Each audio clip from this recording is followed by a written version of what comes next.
Thanks for tuning in to the ABC Music Talk podcast, the show for anyone interested in the music industry.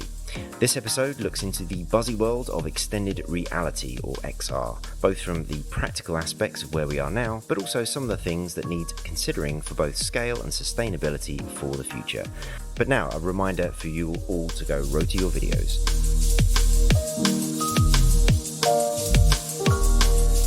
Rota is for artists, managers, labels, or anyone in the music industry who needs to create video content for promotion or monetization.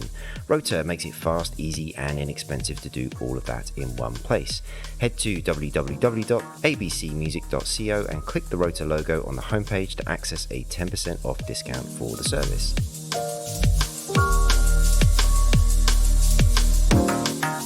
So welcome to the show, CEO of Volta, Alex Kane. Thank you very much for having me. Oh, no, it's great to be here. And listeners, this is one of the first ones that I'm doing live in somebody else's workspace.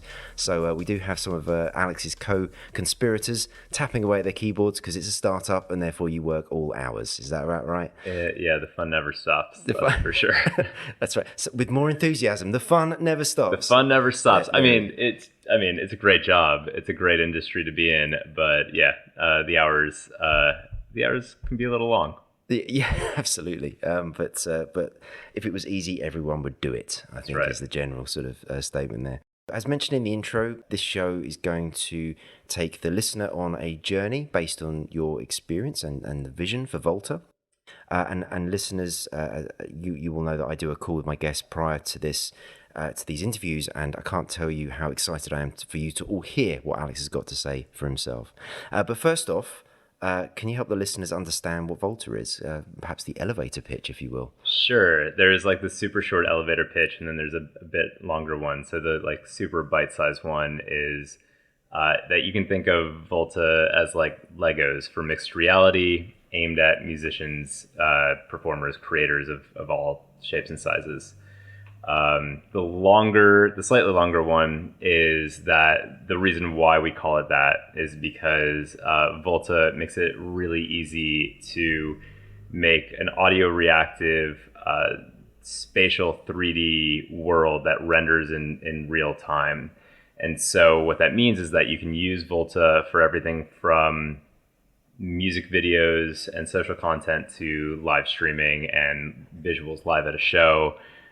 Or all of the above. You can just set it up once to do all of that once and then repurpose it over and over again. And so what we're essentially trying to accomplish is democratize the tools for enabling the spectacle of 3D immersive visuals and events. Yeah, well, because I've seen the results, and I'll put links to the show in the show notes, and they are really impressive. And I definitely, if you're to the uninitiated, they look like a big production. But what you just said is that you're trying to make this more accessible to almost anyone, right? That's right. So I used the term extended reality, XR. So in this world of new words, we've got VR, AR, XR, and MR. Can you help us understand what some of those are, just for the listeners' benefit? I can try, but I think at this point, some of those I can tell you what the words are, but what they mean is kind of still up for debate. Like we're part of a collective that we are even having the debate of things like what is encompassed under, MR versus XR, and what is encompassed in other capacities. VR, virtual reality, is a fully, enclosed reality. It takes over every part of your visual field. AR can kind of mean one of two things in practice. Essentially, you can think of AR on a phone, where you can move your phone around in space and see virtual objects in the real world over a screen, is one form of it. But what we're increasingly going to see is AR headsets, where you wear these glasses that have pass-through glasses, and essentially it projects holograms, real-time rendered holograms onto the glass itself. So it will overlay your actual reality that you're seeing through glass with different types of real-time rendered 3D content. Extended reality and mixed reality, in my mind, kind of encompass similar things. They're both kind of umbrella terms for all of the different permutations of mixed reality, of these different virtual digital realities, and that can be somewhat straightforward, or at least like things like augmented reality can even seemingly be straightforward with things that you've seen like Pokemon Go, where you have this app that will place 3D objects in the actual world, or you can do things that kind of invert that. And we've done something similar to that, we've done exactly that, where, for example, we were part of a show with a record label called Anjuna at the Brooklyn Mirage. The Brooklyn Mirage is fully projection mapped all the way around. And so what we were able to do there was to map visuals of this world that was generated in real time in Volta, based on the music coming off the soundboard, onto the walls around this crowd. So rather than using a device that you have to look through to see virtual objects in the real world, it was the exact sort of inverse of that, where people there in this world, in this scene, were part of this virtual world that was wrapped around them, but actually there, physically there. Fantastic. Yeah, really nice. Really, really nice. And in fact, I'll perhaps include some of the links that you sent me, because a podcast is a great medium, but not very visual. No, we're a very visual company. And you're a very visual company. So so I think some of these things will be easier for listeners if you do want to go and have a little look, after the show. How did you end up doing this? Because this is new, right? This is brand new. So this isn't like one of those jobs that's been around for a long time. And right, how did you get into it? Yeah. So I worked in music for, the majority of my adult professional life, and I was also very into design, and so I actually decided to leave my previous work doing marketing and branding and design for bigger electronic musicians in the States. And I actually moved here to London to do a master's program at the Royal College of Art and Imperial College London. And so that's actually where Volta started. One of my professors had made a really good audio, spatial audio, ambisonic audio algorithm, and he had an interface for it, but those interfaces aren't as intuitive as they could be. So he asked me if I wanted to consider trying to envisage a different type of interface. And so I suggested looking to VR, simply because, I was in design school as a designer, kind of breaking things down a bit. The idea of making the editing tool commensurate with the output, meaning something that if the output is 3D audio, then the editing interface should also be something that you do gesturally in 3D. And so I suggested looking into VR. And so that was the original prototype, was a VR application that the positions of virtual objects in the scene were calibrated to his algorithm. So you could grab the drum, you could physically grab the drums and put them somewhere in space, or you could grab the guitars and wave them around you in space, and you could flick on a button and record in motion. And that motion that you physically did would spatialize the audio via his algorithm. So that's how it started. But having come from this background where I was going to a lot of electronic music shows because I worked in that world and I was interested in that world, I thought it would be really interesting to see what you could do with mixed reality when you apply it to the performative side of music. So applying physics engines and gestural interfaces to the spectacle of the event. And so that was the direction that Volta was heading down until COVID hit, which killed the live industry, at least for a time.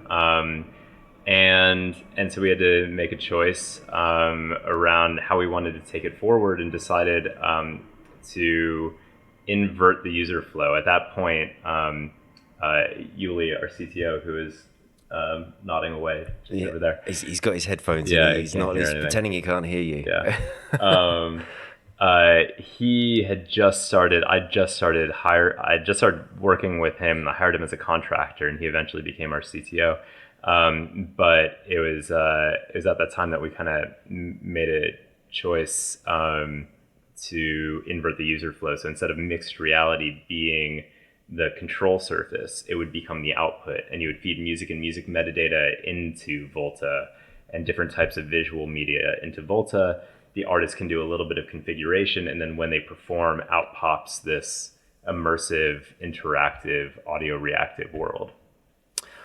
Okay, it's almost like a new language. Some of this, I have to say, to an old music guy like me. But I think, I mean, certainly the output is explainable when you see it. So that's great. So what you're describing there, is that where you're at the moment? Like, is that already the sort of current state of affairs? Yeah, I think that's kind of it. That would be like the big pivot that we had. That was kind of that informed a lot of decisions in terms of what the medium would be, both for the interaction on the artist side as well as the audience side. At the time, we were also still trying to make use of VR as an interface. Essentially, we went from VR as an interface and VR and other visual platforms like 2D streaming platforms like YouTube and Twitch as an output, and then eventually realized that very few people. It's not so much that very few people had the appetite for trying to learn how to use VR as a control surface, but it was just trying to change multiple behaviors of different types of people at the same time. The artists and a new relatively small audience in VR was going to be difficult. So we decided to focus on the output as being this sort of 3D world space. And the artists were much more interested in doing what they did, which was make, play, and perform music, but with this new layer that was added onto it. So that's pretty much how it kind of evolved into what it is now. But that was the big sort of step change in what it was, going from a control surface and an interface to an output. And that's pretty much where we are. Yeah, okay. And so you mentioned the Anjunadeep example of the sort of the screens, if you like, around the room, so that the people are within the world that's being created around them as a reaction to the music. I mean, again, it's such a hard thing to explain. I hadn't really thought about this before doing this interview. What's another kind of example of an activation that you've done? So first of all, I'll say that one of the biggest problems that we have is actually communicating all of this stuff. So you're not alone in kind of having trouble to figure out a way to sort of describe it or communicate it. Yeah. Execution is actually, for a lot of companies, execution is sort of like maybe difficult, or they'll a lot of it can be vaporware or whatever. For us, we have an amazing team of designers and developers. That's not the hard part. The hard part is conveying what this can do. Yeah. So you're not. We struggle with this with that as well, and it's our company. So, but yeah. So another activation that's a really good example of what we've done that can convey visually what this is, and you should totally put this video up on the site as well. Yeah, is we were actually a part of Boiler Room's biggest event to date. Oh wow! So September 4th last year, they did this huge show. I guess it's kind of like a mini festival. There's like 7,000 or 8,000 people at 3 Mills Island, just kind of down the street. And we did volumetric body effects that were rendered in real time over Anne's India Jordan and the Blessed Madonna. And so, a video, I'll give you a video to put up, and what you'll see is the Blessed Madonna kind of erupting into these particles that kick in every time. I think we mapped it to either the mids or the bass, and all of that's rendered in real time. Wow. So these 3D visual effects that were just literally like rippling off of the Blessed Madonna from the music was being projected at this event. Yeah, so you've got the kind of the stage, you've got the screens either side, so you've got her DJing in this example, and then you've also got this kind of really amazing visuals that are happening, because so often it is just a kind of a camera angle on somebody DJing. Well, for right? Boiler Room, that's exactly what it is, Yeah. right? It's a very iconic thing that they've done is like close up fish view lens shot with the crowd in the back. That's it. And it makes you want to be in that room, but it is kind of a very straightforward shot. And what this did was add this layer of creativity to it that was still emanating from the music itself.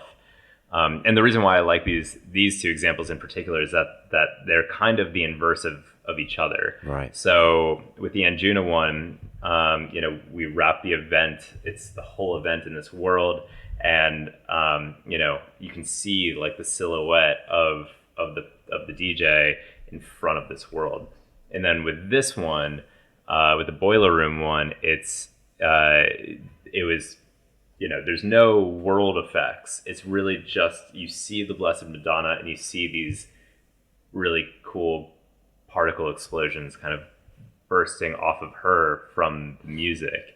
And that kind of gives a good example of why, mixed reality or extended reality becomes an umbrella term for all of this, because you can kind of mix and match as much of this reality you want to put into the world that our software can create, and contrastingly, how much of the, Volta world that you want to put into this world. Yeah, I mean, the first example I saw of it was, I think, Massiveplex on your website. That was actually at Cova Santa. Oh, was it? Yeah. Okay. Mitch, who was also here, our COO, this is when this was about a month after the Boiler Room one, and our software wasn't quite that stable yet, and right. so like we felt confident in its capabilities when we like had a developer with us and could hold our hands through it. But yeah, I mean, Mitch did a great job of that at Cova Santa in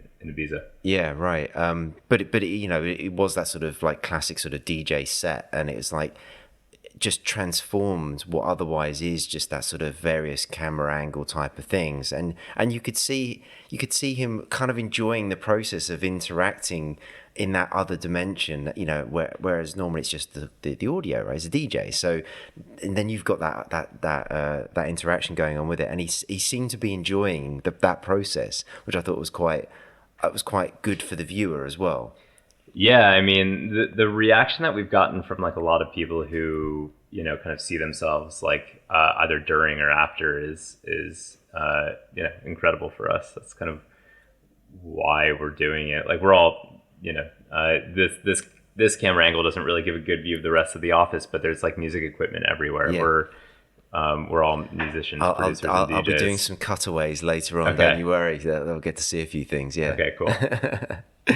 Very good.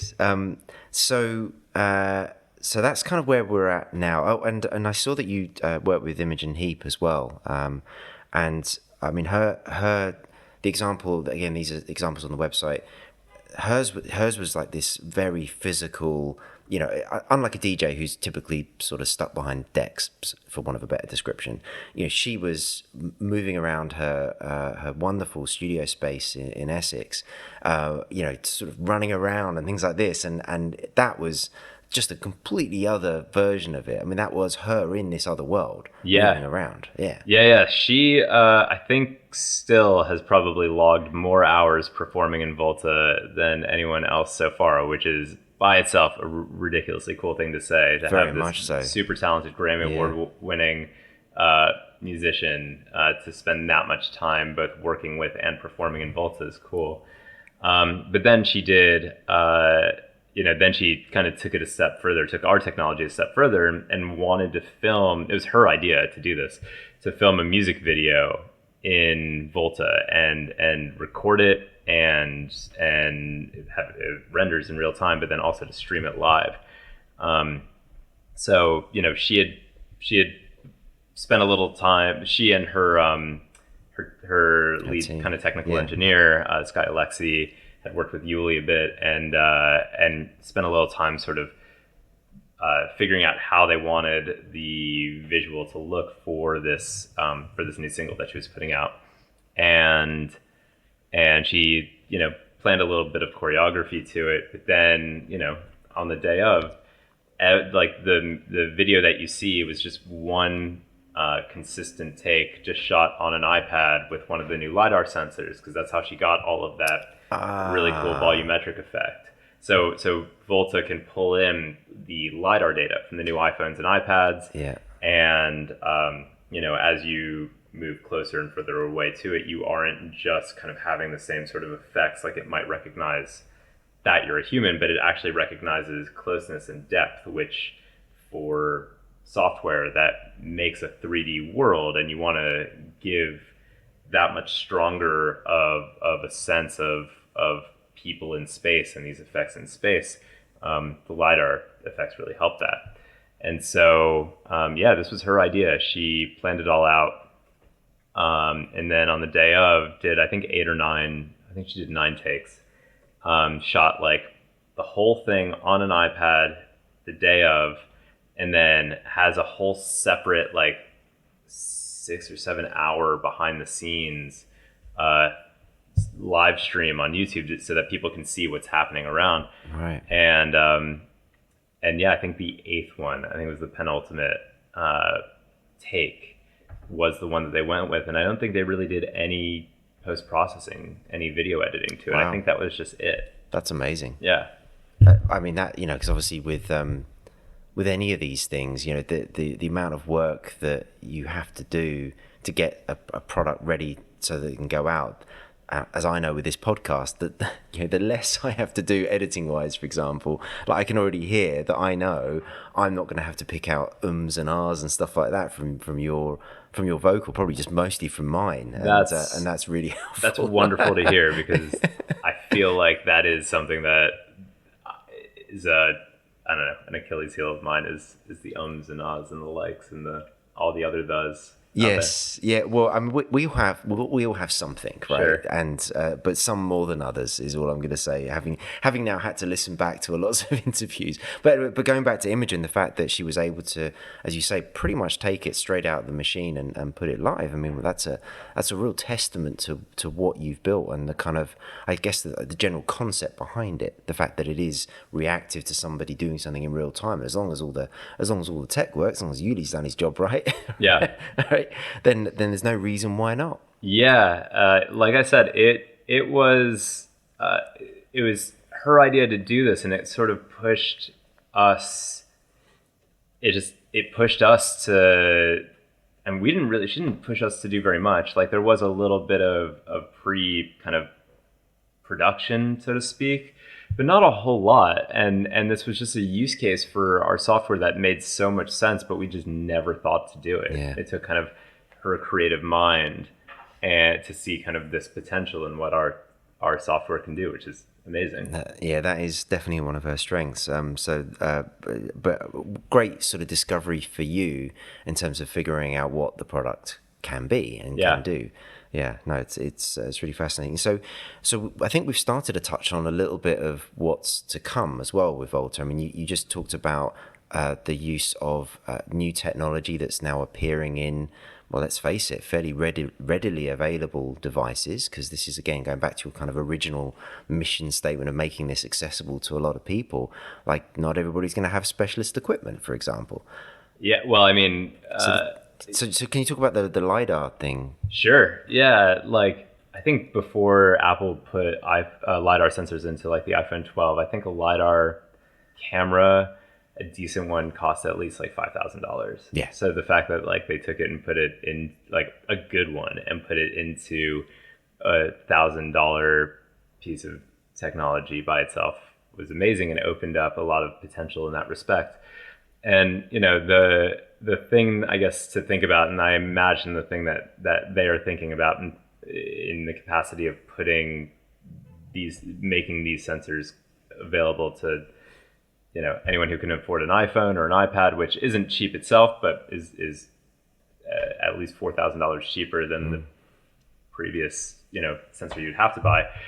Is that as these depth sensing devices become more ubiquitous, as more and more people have them, we anticipate that the sort of content that user generated content will be less about capturing different forms of 2D media to capturing reality itself. An example of that would be like I was at a show in Hackney 2 weeks ago, something like that, and it hadn't occurred to me until literally being at that show to do this, but we the app that we've sort of composited into kind of a partner, a companion app with our desktop software, will allow you to grab not just the video but the depth data of a scene and store it to the phone. And so I just started doing that. I was like taking a video, but also taking a video with the depth data of this band live at this show. Mm-hmm. And then we can now, turn that into something visually incredible in retrospect. So yeah, the access to depth sensing technology is more profound than people realize now, and it will lead to people capturing not just videos of the world but reality itself. Yeah, and so when did it first dawn on you to use that technology even existed in the devices? So the first sort of like use of anything like that was Microsoft made for the Xbox Kinect, and that I think uses infrared sensors. And right. So a lot of people have, I think it's called the Xbox Kinect, and now it's called the Azure Kinect.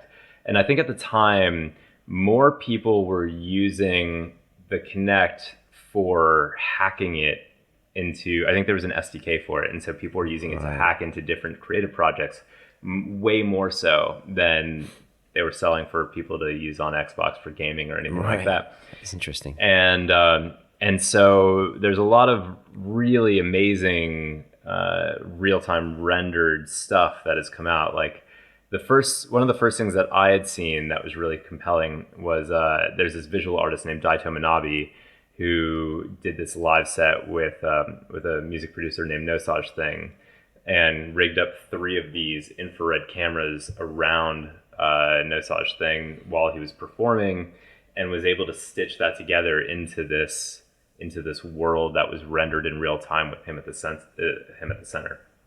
And so at one point it had been on my mind, like that's existed before Volta was even a concept. Mm-hmm. And at one point it had been on our minds to sort of explore that. And then when the iPhone 12 came out with a LiDAR sensor, and then another super talented developer, his name is Kajiro Takahashi, he makes kind of the most like next level libraries for Unity, and Volta's built in Unity, the Unity game engine. And we were surprisingly quickly able to take the library that he'd made, but build it onto an iPhone, build it into Unity, and build it into a version of Volta, and tried it out. And the reason why, or the event, I guess, that we're just like, acted as a forcing function for this for us was a woman named Bishi.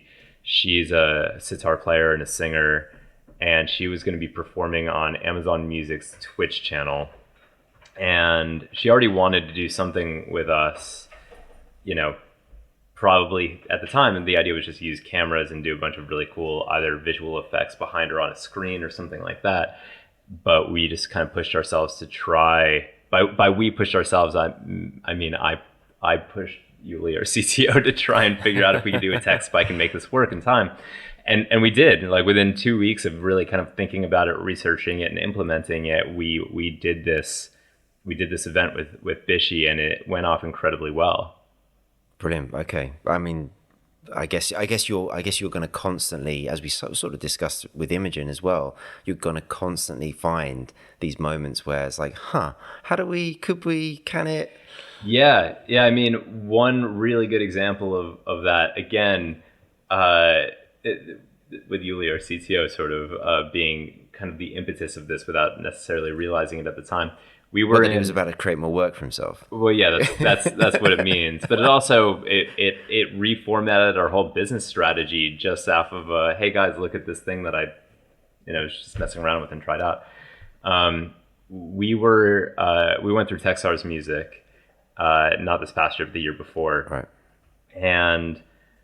And what's most surprising is that this sort of discovery came up during Techstars Music, because it's such a full-on program that, like, being able to take any time to do anything outside of the scope of that seems crazy. But on, like, I want to say, like, it was a Monday or Tuesday, Yuli was like, check out this thing I did. You can use the chat window in Twitch to ping back a message to Volta. And he just did that, and he's like, yeah, isn't this cool? And Mitch and I, our COO, we immediately, like, saw the potential in it. And Yuli, I think he just saw it as, like, a clever thing that he did, like a clever tech spike. And we're just like, no, this is incredible. The capacity to add global controls for an audience, for an infinitely big audience, to the content that they are watching in real time is what this means. Yeah. And now it's become, central to our go-to-market strategy, to our monetization strategy, to our business in general. Yeah. I when you showed me the example video you've got of that, of Mitch DJing, right? Yeah. It's so immediately obvious what you've done there. You've done what I think it feels like one of the hardest things that people have found with trying to translate that live experience of being at a gig where you're by default going to interact with other people because you're kind of in the moment. They've never quite managed to bottle that and put that into a digital product. Now, I'm not saying that your chat window alone is exactly the same. I don't think you are either. But that's closer. That's much closer. Yeah, we feel the same way. We don't think that this is, what it is right now is the solution to adding global scale to, these shows, or being able to hybridize live events. We think that it's on the way to that. Yeah.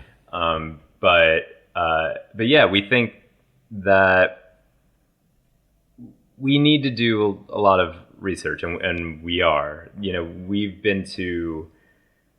We've all kind of been to a lot of shows, and no one more so than a bunch of our engineers who have focused on the live. Like, literally, one of our engineers wrote a PhD on the liveness of live events. Our CTO Yuli has I think like a dozen years of interactive audio mixed reality development experience, and, like, has done a share of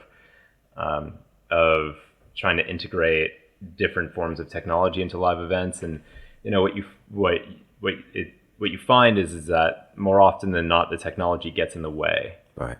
And so we are trying to be very thoughtful about how and where we integrate this kind of technology. We are about to start kind of a whole research epic for the next probably 3 to 6 months on things like specifically on audience interaction, but really trying to dial it back and zoom out to things like what is it about liveness? What is it about live events that we all really enjoy?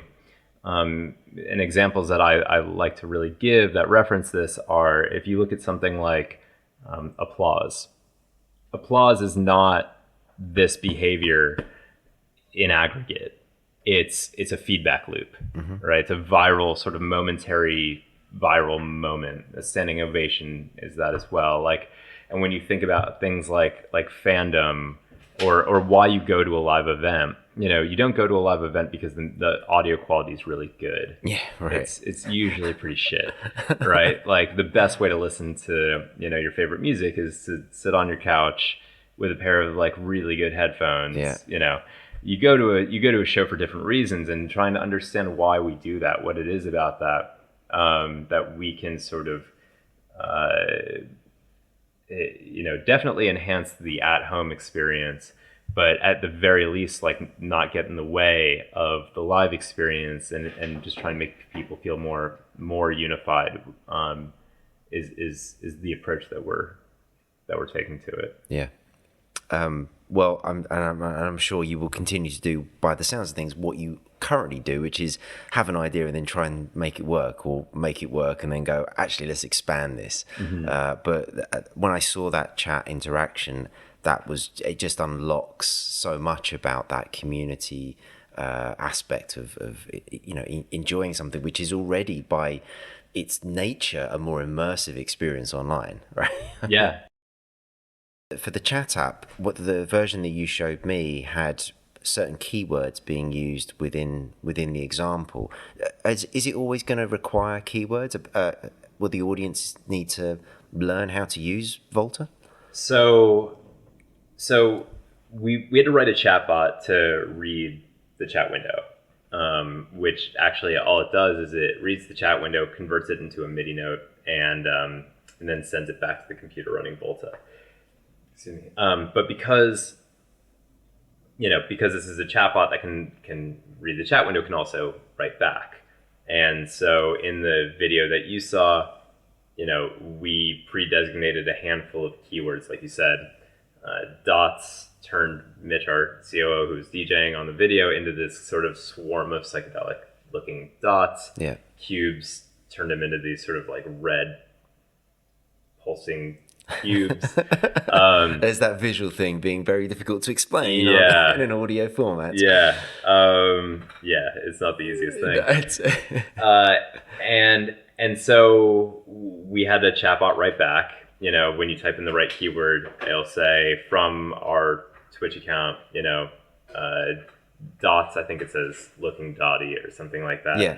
And so there's almost this in-process learning behavior, right, that as long as one person knows how to do the initial interaction, then it becomes fairly apparent what that has some effect in the world, and therefore you as an audience member can kind of just start learning. That's what we've learned in the sort of few examples where we've done it in a closed system where, you know, we had a lot of control. Like I said, this first rollout of it at scale in a very public capacity, we'll see if that really works at scale, if there's going to be a learning curve for the audience as much as the artist.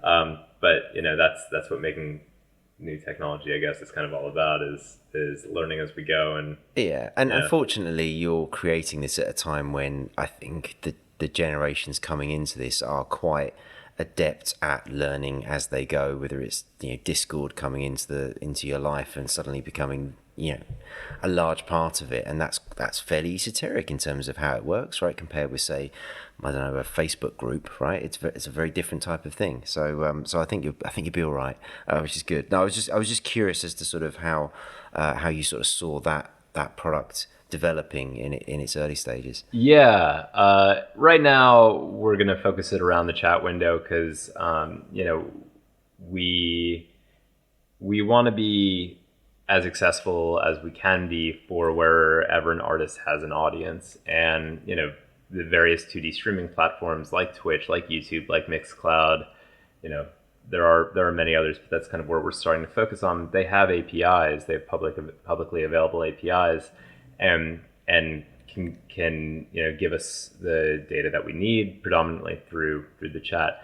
Twitch does offer like additional modes of interaction through extensions, and it's kind of built for that. Like Twitch is much more built for live streaming, whereas YouTube natively came out as a way to upload video rather than to stream. So it's not as well suited for that, and so their API isn't as flexible in that way.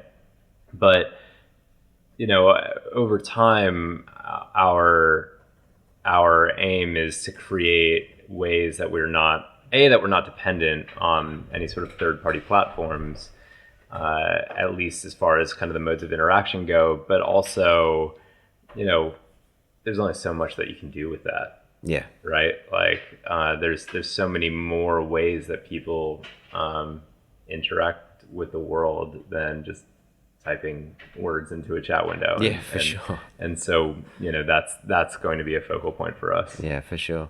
So that's obviously the new product that you're working on at the moment.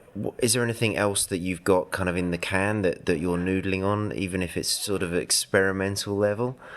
Yeah, I think one thing that's worth sharing, because it really does a good job of illustrating where we think not only Volta as a company and the product can go, but where different forms of entertainment go, is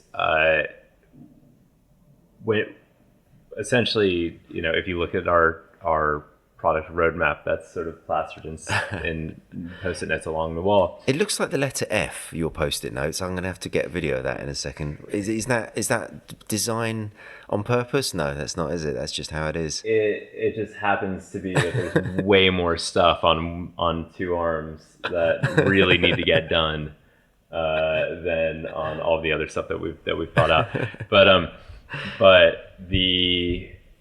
So if you look on the post-it letter F that's on the wall, you'll see something that says Metadata Recorder. Right. And so what's implied in that is, when you see content that's made in Volta, you see a 2D rendering of a 3D environment. But it's, regardless of where and how you use it, right now you're going to see it on a screen somewhere, right? You're going to see it on a laptop screen or on an LED wall or projection mapped on the side of a venue. Because that's kind of where we're at, right? That's kind of where we're at. Yeah. But it's actually still making all of the data necessary to make a 3D world. It's not just making a rendering in that moment. It's making all of the data of a 3D world. And so what this metadata recorder concept will do is allow people to record their performances in a 3D spatial way. They'll be able to record their experiences. They'll effectively be able to record moments in time that at some point will become re-experienceable. And so our ambition or our mission is, we've started in music, and that's where we will live for a very long time. But our longer term goals are to democratize mixed reality, and we think that mixed reality itself will become an art form in its own right, on par with movies and music and gaming and theater, and could even become the predominant art form for a number of reasons, but largely because it has interaction at its core. It has human behavior and humanness at its core. It's not a passive experience, it's an active one. And so if experience itself can be a canvas, we'd like to think ourselves as the potential to be the de facto paintbrush for that.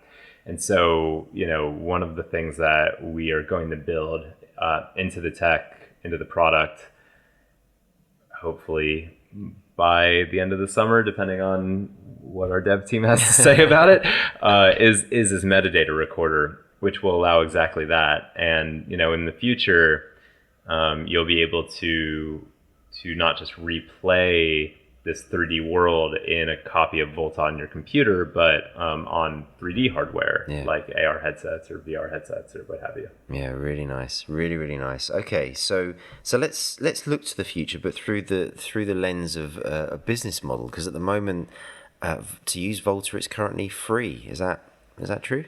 It is, and it is our intention to keep it that way. Excellent. I'm sure your investors are thrilled to hear all about the fact that you're never charging for this. So come on. This is also a business. This isn't some sort of art project that you're just doing on the side, is it? So what's the plan? What are you going to do? So our plan is essentially to just further align ourselves with our the people that we really care about, which is artists, musicians, creators, performers.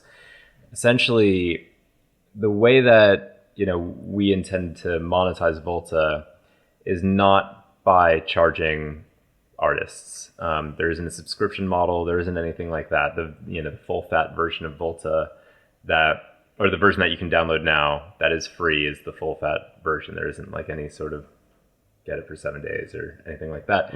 And the reason being is that our monetization model is around audience interaction. So, again, starting with all of these words in the chat window that we're just talking about, after we build that layer into the product, probably a couple of weeks after that, we will build the ability for artists to charge for certain interactions. Another sort of thesis of Volta or concept that Volta is built on is the idea that we believe that entertainment, particularly live music entertainment, the future of it is inherently interactive and participatory. And I think there's a lot of evidence to point to the fact that that's a wanted way to experience entertainment. And so what we're doing is we're giving artists the ability to say, if you want to let your fans write their name on some trippy stars in the sky, then you can charge $10 for that interaction. You as an artist, get to decide what the keywords are, what the interaction is, how much you want to charge for a fan to have a certain amount of participation in the event. And then and so we're trying to unlock a new revenue stream for them while also unlocking a new sort of visual media medium for them to perform in. And so it's only through moments where artists make money that we make money, and we'll take a cut from each interaction. Very interesting. Okay, so you're giving them a set of tools that they can do further creations with to help communicate their story or whatever it is that is their artistic output, and you're going to go along that journey with them, probably kind of as you are currently, co-create. We're learning as we go, for sure. Yeah, learning as you go, and yeah, it's a sort of very sort of cooperative method of running a business with them in some respects, right? Because when they make money, you make money. That's right. Yeah, very very interesting. Yeah, everything we do, we want to make sure that we're aligning ourselves with artists. That's our focus. Yeah. Will you? I mean, this because you know how like some artists like to have those moments that are very special to them and they are their own identity. But some of the concepts that they'll create will probably have application elsewhere. Is the intent, because of its free nature, for it to never end up in an exclusive relationship with somebody? Or have you not got that far? No, I mean, we want the tools to be available to everyone. We're essentially like, we don't really think that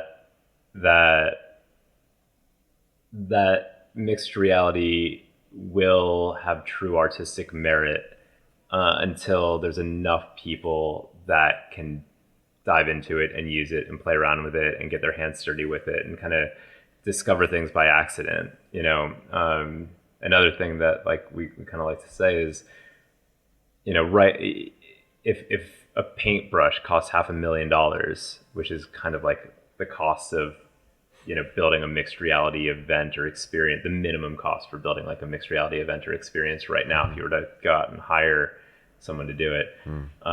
If a paintbrush costs $500,000, you as an artist wouldn't really optimize for creativity, you'd optimize for profit. And so, we really think by aligning our incentives with artists, it allows us to unlock that creative potential, because it means that people don't have to worry about spending too much of their time or resources on something that needs to be profitable. They can make something that can be truly creative and artistic. Yeah, there was something that you said which I'd like to go back to when we spoke last time, because we were talking about the business model and the fact that you're never going to have this as a subscription style business. And there was something you said around those subscription models optimize for addiction. Well, no. So subscription models, I think they're fine. And I think there is the potential for different forms of subscription in our future. But like, if you just want to use Volta and like its core creative capacity, that will always be free. It's not subscription. It's advertising. Advertising. Sorry. Yeah. I must have wrote my notes wrong. No worries. I mean, I think there's a place for subscription models and everything, and I don't think that's particularly like predatory or anything. No, it's advertising. I kind of drew a line in the sand early on, and now I've said it publicly enough that I think we have to stand by it. We'll never be an advertising based model. Kind of in the auction based advertising, Facebook, Instagram kind of way. And the reason is that, you're not optimizing for the best use of the tool. You're not optimizing for creativity. You're not optimizing for enjoyment. You're optimizing for addiction. What I worry about in this industry and with this new technology is, what the implications are, especially when, we expect to be a source of content for things like an AR headset that will literally live on your face and change the world around you. And you can imagine that if a little red dot in the corner of, the Facebook browser window can have an effect on the, a pretty meaningfully negative effect on the social fabric of our world. Imagine what could happen if you don't create systemic values that you build into something where you are literally putting the content of what we enable on your face. So we'll never have an advertising based platform. We'll never optimize for addiction. That's kind of a hard line that we're keeping. Yeah, well, I'm glad you got to say that, because it was when we spoke that really sort of stood out to me. I genuinely don't think I'd heard anyone articulate it before, and that's pretty visionary. And I wonder how many others might start to see that. I hope everyone starts to see that. I think I think it's. I have my own thoughts on the existential nature of the world and why things are the way that they are, but I definitely think that there is no shortage of global negative effects that are coming from people who are willing to optimize for things like that. Like there's at this point kind of a lot of books kind of coming out about it, but one book that I'd read that really impacted me was Surveillance Capitalism by Shoshana Zuboff. And one thing that she said just kind of shook me a little bit, that the previous form of capitalism, industrial, it's still a thing, but like the previous predominant form of capitalism, industrial capitalism, took the natural world as its raw resource and refined it into the modern world that we've built up around us. Whereas what she calls surveillance capitalism uses the experience of our actual lives as the raw material for this sort of profit, aggregation system. And just kind of seeing everything through that lens is terrifying. And I think that I think these new technologies are coming. They're real, and we are going to have a place in.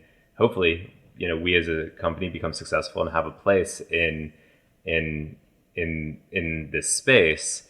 But doing things like drawing a hard line around why certain uses of technology are bad at a fundamental, or good or bad at fundamental levels is necessary. One final question. I was just curious. Are there any other projects in your space that you quite like at the moment? Are there other things that get you excited? One company that I can point to that I think are covering their bases in a really smart way, including that angle of it, is a company that we partnered with, which is Pixel. Ah, yes, of course. I mean, they are going down that route from what I can understand, but then they're also I think they're using that as a core space to build out an ecosystem that all plays well together, which is one of the promises of Web3, right? It's not just decentralization, but it's interoperability, and their approach to it is pretty smart, and the team itself is great. Inder, Dean Wilson, Ben Turner, Richie, and Joel Deadmau5. I've gotten to spend varying amounts of time with all of those guys, and they are great and thoughtful, and their approach to all of this stuff is one of just optimism around sort of like what seems like a hub and spoke sort of strategy, with them sort of at the hub, which I think is great, because we're not trying to do everything. We're trying to make mixed reality artistic. And if we can benefit from the ecosystem that they create, if their ecosystem is it won't just be the one, there won't be a one, but is one that sort of really takes off and gets to foster a number of different companies in the space, then I'll feel genuinely lucky that they wanted to partner with us early on.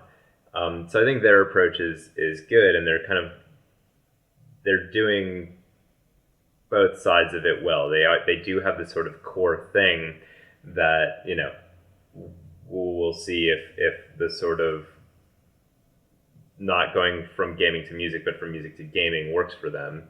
But either way, building up this ecosystem of interoperable companies is sort of, I think, a happy medium between what Web3 unregulated looks like, and Web3 that has a little bit of planning to it. For sure, yeah. And that interoperability aspect has come up a few times on panels and things that either I've been involved with or listened to, and we are definitely not there. But to your point about Pixel, at least they're trying to make some version of that, some on ramp into that. So, and it's going to need that. It's going to need that too. Yeah. Yeah. Very good. Awesome. Well, Alex, thank you so much, man. Super interesting. I'd say you're so lucky to kind of be doing this, but of course this is of your own creation. So you made your own luck. I am incredibly lucky to be doing this. I think I have the best job in the world. I really do. I definitely, I love saying this as much as I can. I feel genuinely lucky that I get to be sort of working in this crazy new space, but the thing I'm lucky, and I'm not just pandering here, the people that I get to work with are brilliant and thoughtful and just great people. We just had, as you know, we just had our first sort of company away week retreat thing, and it was the first time most of us, there's 12 of us in the company now, 10 of the, I guess 11 of us were able to get together. And you spend enough time with people, even like remotely on Zoom and stuff, and you think you know people, but just being in person with them just made me appreciate them even more and recognize how lucky I am to get to work with all of these people. They're genuinely just like ridiculously smart. I feel genuinely lucky to get to work with them. That's fantastic. Yeah. Really, really good. But also, as a commentary on, I guess, what you're trying to do as a company there, where you're trying to help people connect together en masse, of course, not just 11 people in a room, but sure. It's the lockdown's definitely taught, I think, the world more or less what it's like to lose that human interaction. And like I said, most of us, I want to say like 90% of us, we do have some contractors that we work with quite frequently, and even then, like pretty much 90% of us are either musicians, producers, DJs, something like that. And so, it does concern us about like the use of technology, the potential for technology to take away from the humanness of things, which is why we, are very sort of aware of how easy it would be for technology to get in the way of live events, which is what we really care about. So, we are, there's some hard lines like the advertising thing. There's some lines that, we're trying to figure out where they should fit and kind of where we fit in there. But ultimately, like maintaining the humanness of experiences is a hard line. Wherever we can, we defer to that. Yeah, very good. Thank you. Okay, well, I think we'll leave it there. We've come up on time rather nicely. So to my listeners, thank you for listening. As ever, I welcome all feedback, comments and suggestions for future shows. My Twitter and Instagram handle is @AlexBranson, or head to the website where there's a contacts page. Also a shout out to the incredible audio assassins who provide the music branding for the show. And if you like the show, please leave a 5-star review on Apple Podcasts or wherever you get your podcast. Thank you for listening.